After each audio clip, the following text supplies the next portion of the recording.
Era finales de octubre de 2013, un día frío y gris en el sur de Londres. Un McDonald's típico, con mesas de plástico, olor a hamburguesa y niños corriendo. Una niña de 6 años entró de la mano de su mamá y vio a sus abuelos, Neil y Linda Gray, sentados cerca de la ventana.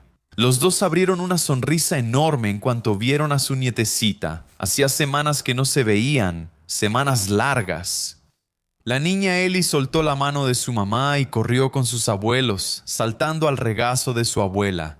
Linda abrazó fuerte a su nieta y olió su cabecita para conservar ese aroma. Neil le dio un beso en la frente a su nieta y sacó de la bolsa un montón de golosinas, chucherías que a los abuelos les encanta darles a sus nietos.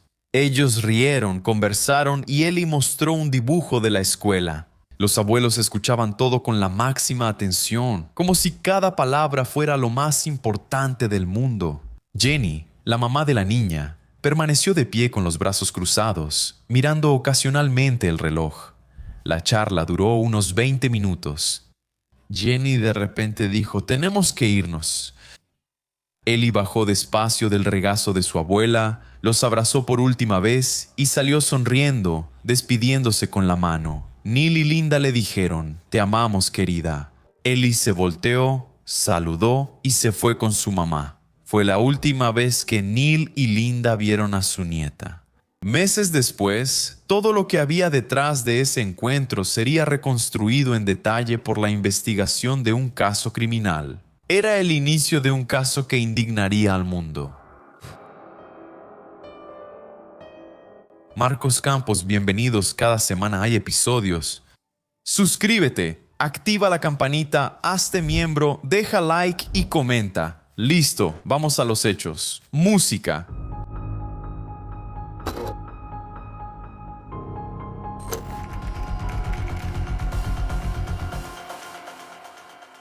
Todo empezó en marzo de 2006 en una sencilla fiesta de cumpleaños en Sutton, Londres, del hermano de Jane Grey. Jane estaba ahí, muy animada, riendo con los amigos. Fue cuando de repente su mirada se cruzó con la de un chico llamado Ben Butler. Era amigo de alguien ahí, recargado en la pared y tomando una cerveza relajado. En la fiesta empezaron a platicar, se rieron mucho, intercambiaron números de teléfono y, después de esa noche, siguieron viéndose. Solo encuentros casuales, nada formal como un noviazgo. Ben parecía muy interesado en ella y atento, o eso decía Jane a sus amigas. Pero quienes conocían a Ben desde antes de ese momento sabían que su vida no era gran cosa. Era bastante simple, podría decir.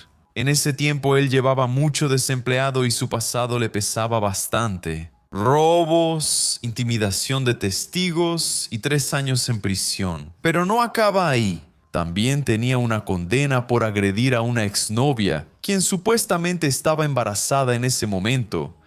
Pues sí, cosas bastante serias, no demasiado graves, pero al principio Jane parecía no preocuparse tanto, o minimizar, tratar de suavizar la situación. Aún así, cuando se acercaron, Ben daba la impresión de que tal vez quería cambiar algo, querer algo diferente. Parecía dispuesto a intentar algo nuevo. ¿O solo era una estrategia? Nunca lo sabremos. 8 semanas después de ese primer encuentro, Jane supo que estaba embarazada. No dudó, quería ser madre y a ese niño. El 30 de diciembre de 2006 nació Ellie Mae Butler. Una niña de ojos grandes y cabello largo llenó la casa de llantos y risas. En los primeros meses, Ellie vivía con su mamá en un departamento sencillo, una habitación allá en Sutton, Inglaterra.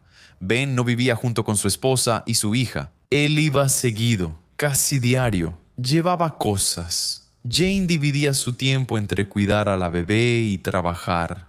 Ella tenía formación en diseño gráfico, área en la que trabajaba profesionalmente, pero dentro de ella también tenía el deseo de ser actriz. Incluso tuvo pequeñas apariciones en programas del Reino Unido. Con el tiempo las oportunidades bajaron y ella se enfocó en el diseño, ¿cierto? ¿Qué debía hacer para mantenerse junto a su hija? Y quienes se involucraron intensamente con el nacimiento de Ellie fueron sus abuelos, los abuelos maternos, Neil y la Linda Gray. Aquellos que estaban ahí en el McDonald's. Ellie era la primera nieta de la pareja al inicio del episodio. Desde el inicio formaron parte de la rutina. Durante las primeras semanas, la vida seguía como se esperaba para una familia con un recién nacido. Hasta que, cuando Ellie tenía unas 6 semanas de vida, tuvo que ser llevada al hospital y los médicos, al comenzar la atención, identificaron algo muy grave. Tenía una hemorragia en el cerebro, sangrado también en los ojos, lesiones en la cabeza. Especialistas dicen que esa lesión ocurre cuando un bebé sufre una fuerza muy intensa. Como en casos de sacudir al niño. ¿Conoces el síndrome del bebé sacudido? No sé si fue eso, pero se entendía que era el hospital, así que llamaron a la policía por la posible agresión. Cuando los investigadores analizaron lo ocurrido ese día, recabaron un dato objetivo para el caso. En el momento en que Ellie se sintió mal, digamos, ella estaba siendo cuidada por su papá, Ben Butler. Ben lo contó, ¿no? Cuando fue interrogado sobre eso, él dijo que se dio cuenta de que su hija, de la nada, empezó a ponerse pálida, sin reacción, casi sin vida. Él dijo que poco antes ella estaba súper bien, jugando, y negó haber hecho cualquier cosa con la bebé, y afirmó que todo debió haber pasado de forma accidental, que él no se dio cuenta. Durante la investigación también se reveló que no era la primera vez que Ellie era llevada deprisa al hospital, porque cerca de una semana antes de eso, ella ya había sido llevada a la sala de emergencias, con algunas quemaduras en los deditos, en la frente. Ese día Ben también la cuidaba. Él le explicó al médico en ese momento. Ahí fue cuando él puso a la bebé cerca de un radiador que él estaba manipulando y que tal vez la temperatura ahí. Quizá la niña se tocó accidentalmente, lo que explicaría las quemaduras. El médico no aceptó de inmediato, recordando que fue una semana antes. Así quedó. Una notificación y la vida siguió. Ahora, con 2 episodios graves en poco tiempo, la situación ya se veía diferente. Ben Butler después fue arrestado bajo sospecha. Se le acusa de haber causado malos tratos a la niña, lesiones corporales graves a su propia hija. Ellie fue retirada de sus padres entonces y puesta bajo el cuidado del sistema de acogida. Jenny, su madre, quedó profundamente afectada por esta separación. ¿Verdad? Los abuelos, claro, también Neil y Linda empezaron a visitar a su nietecita siempre que era posible, dentro de las reglas establecidas para esa situación. Mientras tanto, la investigación continuaba y se empezaban a tomar decisiones sobre dónde y con quién debería vivir esa pequeña niña. Lo que había comenzado, entonces, como una relación reciente, seguido por el nacimiento de una hija, ahora se encaminaba hacia una larga disputa. Una disputa que decidiría quién, de hecho, sería la mejor persona para quedarse con Ellie.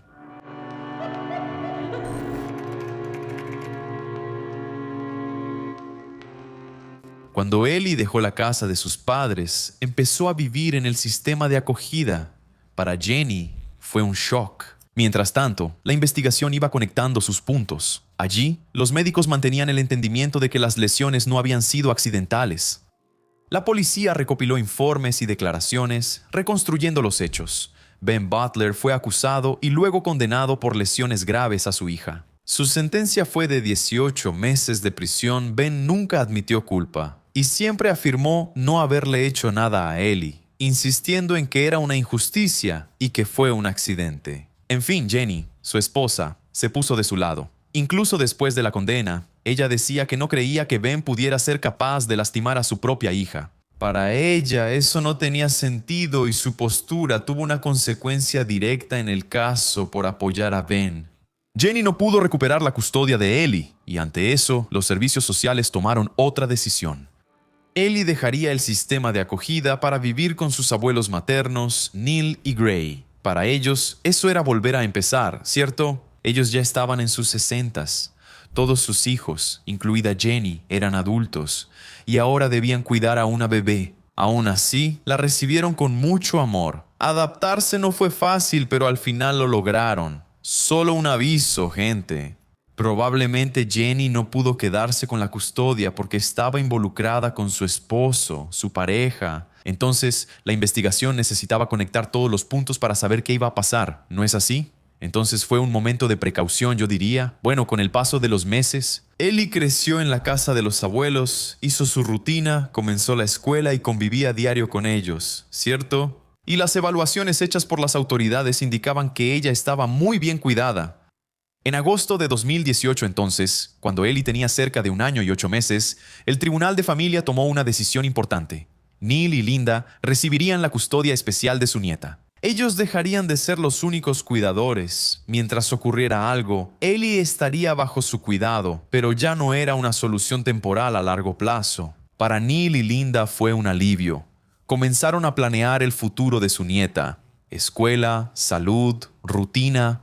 Ahora él era parte de ello. Ben cumplía su condena y en octubre de 2009 salió de prisión antes de los 18 meses porque obtuvo libertad condicional. Poco después de salir, Ben anunció que apelaría su condena. Quería limpiar su nombre, decir que fue víctima de una injusticia y borrar su historial criminal. Jane lo apoyó y ayudó a su esposo. Si eso quieres, vamos, estoy contigo, amor.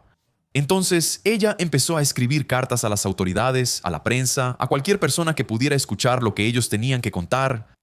Ella aseguraba que él era inocente, un buen padre, y que el caso fue pura injusticia. Ese recurso fue aceptado y en junio de 2010 anularon la condena de Ben Butler. A los ojos de la ley, entonces, él dejaba de ser culpable por las lesiones que sufrió Ellie cuando era una bebita. Con eso, el escenario cambió. Ben y Jane obtuvieron derecho a visitas supervisadas con su hija. Las visitas se programaban con fecha y hora siguiendo reglas, pero según los abuelos, en la práctica eran irregulares. A veces Ben y Jane no aparecían por semanas, y en otras querían ver a Ellie fuera de horario. ¿Sabes algo así? Llamaban a la hora que querían y decían, voy a pasar por ahí a echar un vistazo. Aún así, Ben no estaba satisfecho y buscaba la custodia total de su hija para demostrar que podía cuidarla y cerrar la puerta al pasado. En ese momento la disputa tomó otro tono y dimensión.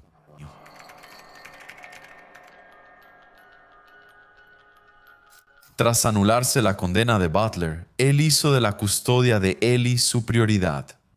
Desde el punto legal, él ya no tenía condena. Así, Ben y Jane empezaron a decir abiertamente que querían a Ellie de vuelta en casa todo el tiempo. No solo querían visitarla, querían que la niña viviera con ellos para respaldar la solicitud. Ambos comenzaron a exponerse, buscaron a la prensa, dieron entrevistas y mostraron su versión de la historia.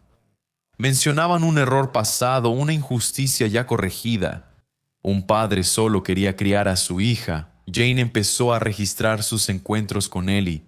Grababa videos en las visitas, Ellie jugando, riendo, fútbol, arcade y con su papá. Ese material se usó como prueba de su buena relación. Él y Jane también empezaron a dudar de los cuidados de los abuelos. Eso ya es pasarse, ¿no? Dijeron que Neil y Linda no alimentaban a Ellie de manera adecuada, ya sabes, que no elegían bien la ropa de la niña, que no le proporcionaban suficientes experiencias. Incluso insinuaron que no eran buenos cuidadores y que Ellie no estaba bien atendida. Eso dijeron. Ahí, el tema de la edad de ambos. Claro que Neil y Linda quedaron devastados. Lo negaron todo. Decían que Ellie recibía buen trato, iba a la escuela, tenía rutina, atención médica y vida estable. Y más que eso, decían que estaban preocupados por la posibilidad de que su nieta tuviera que volver a vivir con sus padres. Observen cómo los detalles de este caso se cierran ante nosotros. Así, el caso llegó a un tribunal. Para los abuelos, eso se volvió una batalla desigual, una verdadera injusticia. Ben y Jane tenían acceso a asistencia jurídica para costear todo el proceso. Quién sabe cómo, pero ya tenían a Neil y a Linda. No, ellos tuvieron que renunciar a muchas cosas ahí, a sus ahorros, para poder darle todo lo que su nietecita necesitaba. Entonces usaron los ahorros, como dije, para pagar abogados, informes, evaluaciones. Amigos, era el dinero de su jubilación. Ahora todo se estaba destinando para quedarse con la nieta, y hay otro detalle que pasa a formar parte del caso. Ahora, tenemos un paréntesis aquí, pero es importante que lo sepan, porque mientras Ben estaba preso, Jane lo visitaba y terminaron teniendo otro hijo. Y por alguna razón que no fue aclarada en las fuentes, tal vez secreto de justicia y eso, ese niño también habría sido retirado de los padres. Y Ben y Jane también querían recuperar la custodia de ese segundo hijo. La disputa, por lo tanto, no era solo por Ellie, no lo es. El tiempo pasó, la situación se prolongó por años. Toda esa historia.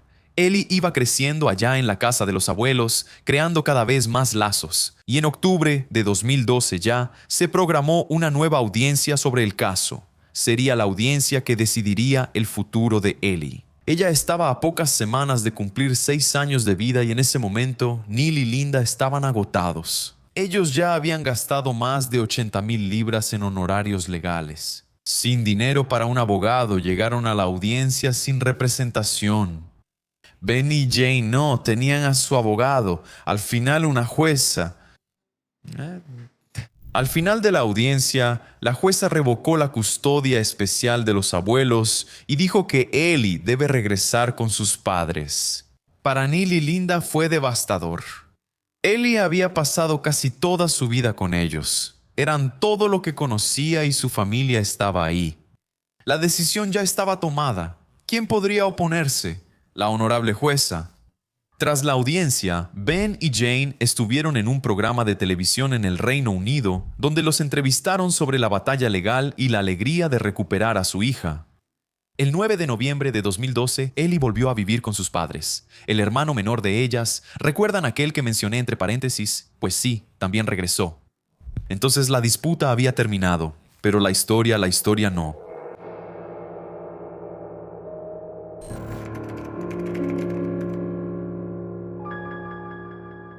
Cuando Ellie volvió a vivir con sus padres, tenía menos de 6 años, ¿verdad? Para ella, ese cambio no solo era mudarse, sino dejar la casa donde vivió siempre. Ben y Jane recuperaron la custodia de su segundo hijo y la familia se reunió. No había restricciones afectivas del tribunal ni supervisión constante, solo la familia. Dentro de 4 paredes, fotos, videos, registros del día a día, Ellie aparecía jugando, sonriendo, participando en actividades con sus padres. Ese material aún se usaba, ¿no? Para demostrar que eran excelentes personas, que Ellie y la otra niña estaban muy felices. Todo bien. Aunque vivía con sus padres, Ellie seguía en contacto con sus abuelos. No tan seguido como Neil y Linda querían, pero aún se veían a veces, siempre con permiso de los padres. Con los meses, ese contacto se volvió más esporádico. El 27 de octubre de 2013, un año después de que Ellie regresó con sus padres, Neil y Linda se citaron en un McDonald's en Sutton. Llevaban 6 semanas sin ver a su nieta. Llevaron dulces, pastelitos y golosinas para niños, pero lo más importante era ver a su nieta. Ellie llegó con su mamá. Pasaron un rato agradable, pero solo duró unos 20 minutos. Luego, Jenny dijo que debía irse. Se despidieron y le dijeron a Ellie que la amaban. Ella respondió, saludó con la mano y les dijo adiós a los abuelos. Fue la última vez que Neil y Linda vieron a su nieta viva. Al día siguiente, el 28 de octubre de 2013, alrededor de las 2:46 de la tarde, Ben y Jenny llamaron al servicio de emergencia. Dijeron que su hija no estaba respirando, que se había puesto azul, que no respondía. El servicio de emergencia fue enviado y Ellie fue llevada de urgencia al hospital. Los médicos intentaron de todo, pero no lo lograron. A las 4:01 declararon muerta a Ellie Butler, de solo 6 años. Poco después, un policía avisó a Neil y Linda Gray. Cuando la policía llegó fue como un... Es increíble imaginarlo. Linda ya sabía, ¿no? El policía llegó y dijo, es sobre Ellie, ¿verdad? La causa de la muerte aún no había sido divulgada, pero la policía ya trataba el caso como algo que necesitaba ser investigado. Y aquella decisión tomada meses antes en el tribunal de familia, o sea, la niña necesita volver a la casa de los padres, volvería al centro de la historia y conmocionaría al mundo.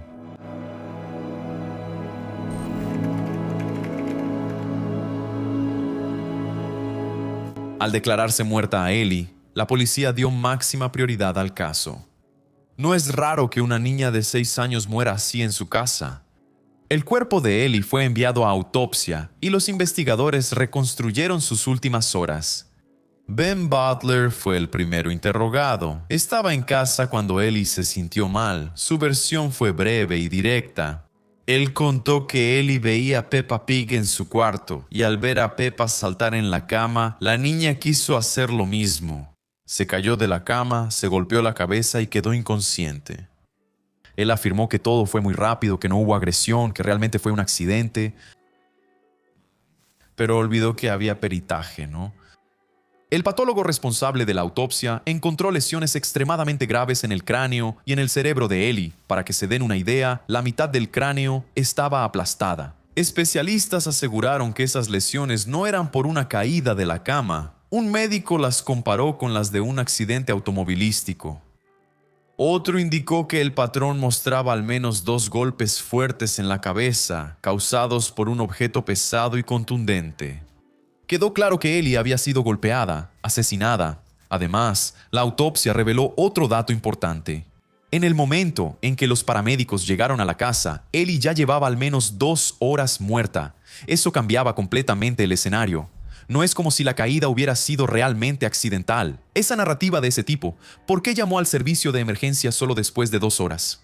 Los investigadores entonces empezaron a analizar lo que había pasado antes de la llamada a emergencias. Descubrieron que Jane Grey estaba trabajando ese día, alrededor del mediodía. Entonces, él le llamó y le dijo, oye, regresa a casa. Y las cámaras de seguridad registraron a Jane saliendo del trabajo. Iba apurada, corriendo, llamó un taxi y el conductor contó lo sucedido.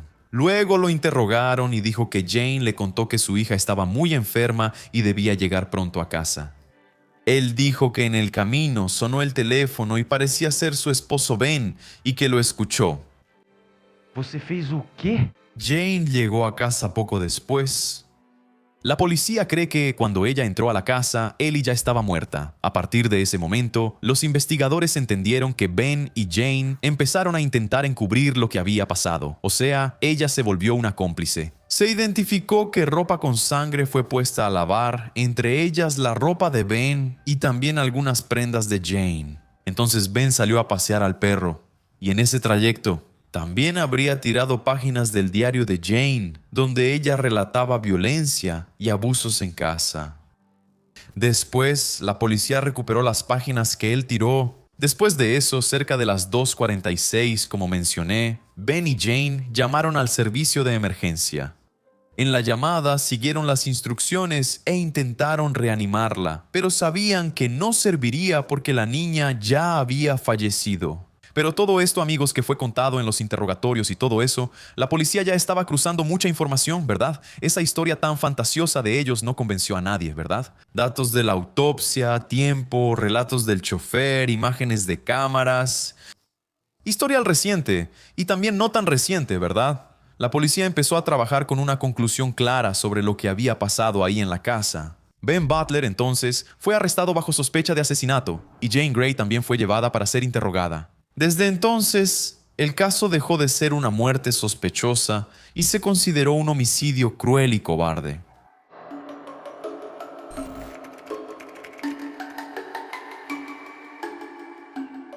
Tras el arresto de Ben Butler, los investigadores profundizaron en lo que desde el inicio se consideraba verdad. La investigación ya no solo abarcaba el día de la muerte de Ellie, sino que buscaba entender lo que pasaba en esa casa. Ben fue interrogado varias veces y siempre afirmó que no agredió a su hija, repitiendo que fue un accidente y mencionando la historia de Peppa.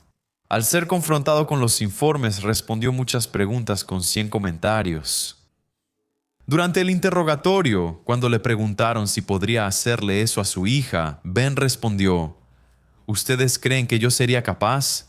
No negó haberlo hecho, solo dijo que no sería capaz. Jane Grey también fue llevada a interrogatorio y no fue arrestada en ese momento. Fue escuchada como parte de la investigación, como testigo. Durante toda la entrevista, Jane mantuvo la defensa de Ben. Afirmó no saber lo ocurrido, pero dudaba que él tuviera valor para lastimar a su hija.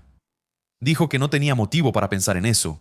Los investigadores notaron algunos detalles en su comportamiento. Jane nunca mencionó el nombre de Ellie durante el interrogatorio, según el informe. Ella decía así: ella, la niña y allí.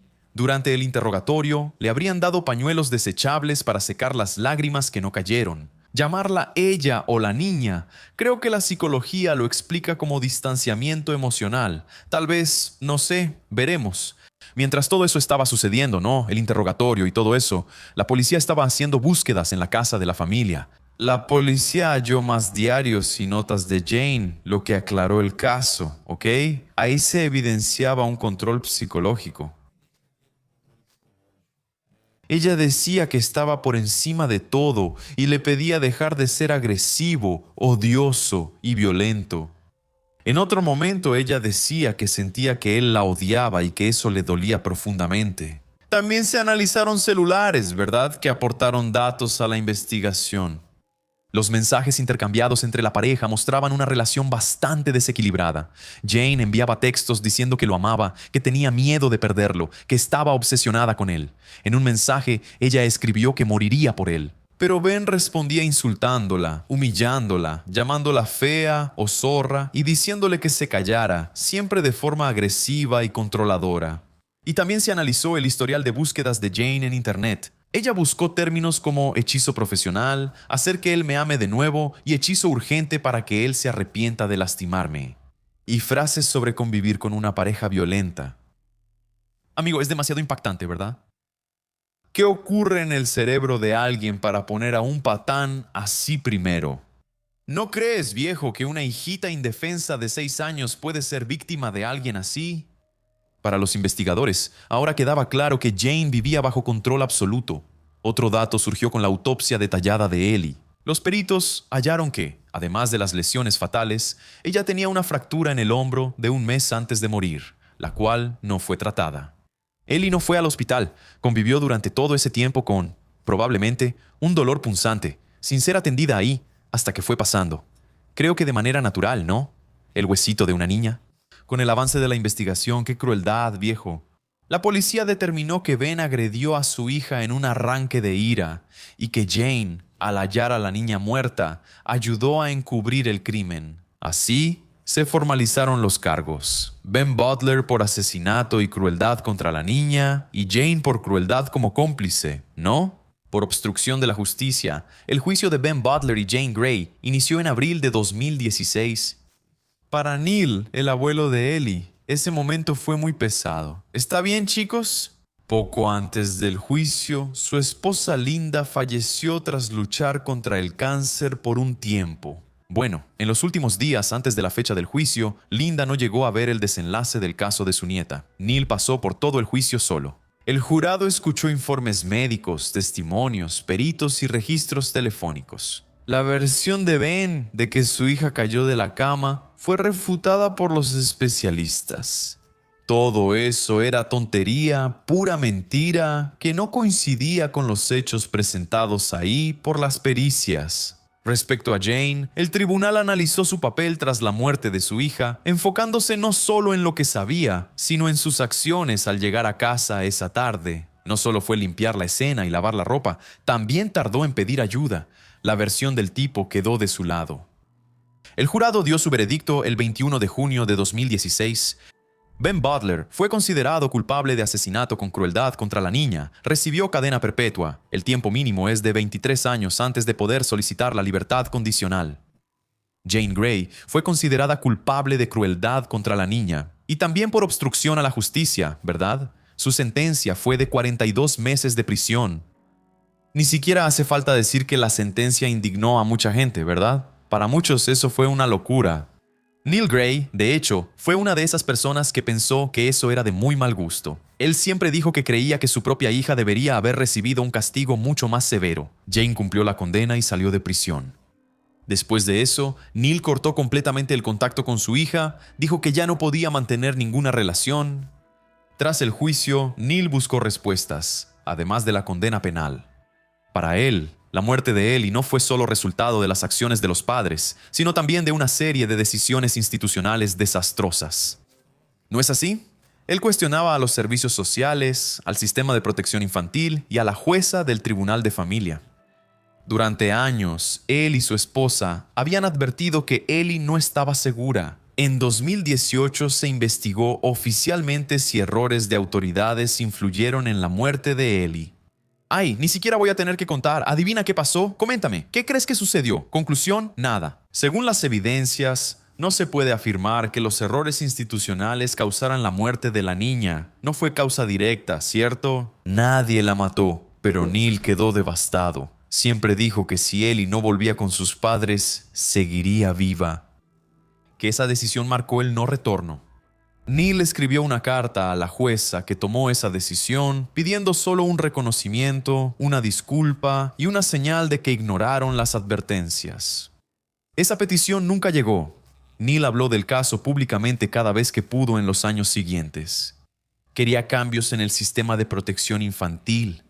También habló sobre la idea de crear una institución de apoyo para niños víctimas de abuso, como una forma de mantener viva la memoria de Ellie y ayudar a otras personas también. El caso de Ellie Butler llegó a los tribunales, pero nunca concluyó.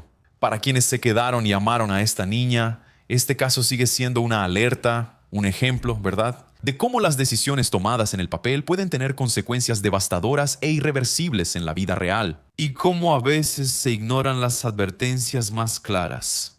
Nadie elige escuchar, pero sí lo hicieron, ¿no? Y cuando escuchas, entiendes el riesgo y aún así lo ignoras, decides seguir adelante. La responsabilidad existe, no es de otra forma. Sobre Ben Butler, ese desgraciado, no hay forma de suavizarlo. Tiene historial de violencia, abuso y control. Un hombre cruel y cobarde que supo exactamente cómo presentarse, cuándo presentarse y qué mostrar, para parecer que no era quien, en realidad, él era. En medio de todo, estaba la mamá de Ellie. No sé si fue manipulación, dependencia emocional, miedo o todo junto.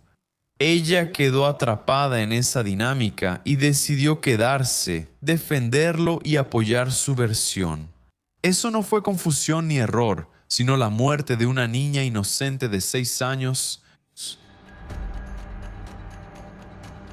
Todo esto es muy lamentable, ¿verdad, chicos? ¿Cómo es posible que un sistema que probablemente ya ha visto esto suceder varias veces pueda repetir el mismo error? ¿En base a qué caramba? ¿Acaso nadie ha visto nunca a un tipo perturbado actuando? Personas que son como camaleones y se adaptan según la situación. ¿Será que nadie se da cuenta de que está siendo manipulado? No sé, ¿verdad? No soy especialista en eso, pero debe haber una solución un poco más inteligente, ¿no? Fueron, mostraron videos y bromas, ¿eso basta? Familia feliz. Entonces, la pregunta es simple. ¿Por qué esa pareja quería a Ellie de vuelta? Ella estaba bien y feliz con los abuelos.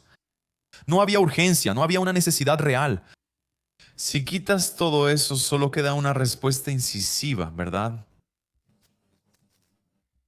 Ego, control, maldad, gente vacía y perdida que arrastra a un niño. Quiero tu opinión. El espacio del terapeuta y los comentarios están ahí. Gracias por tu compañía, un beso del pelirrojo y hasta el próximo episodio.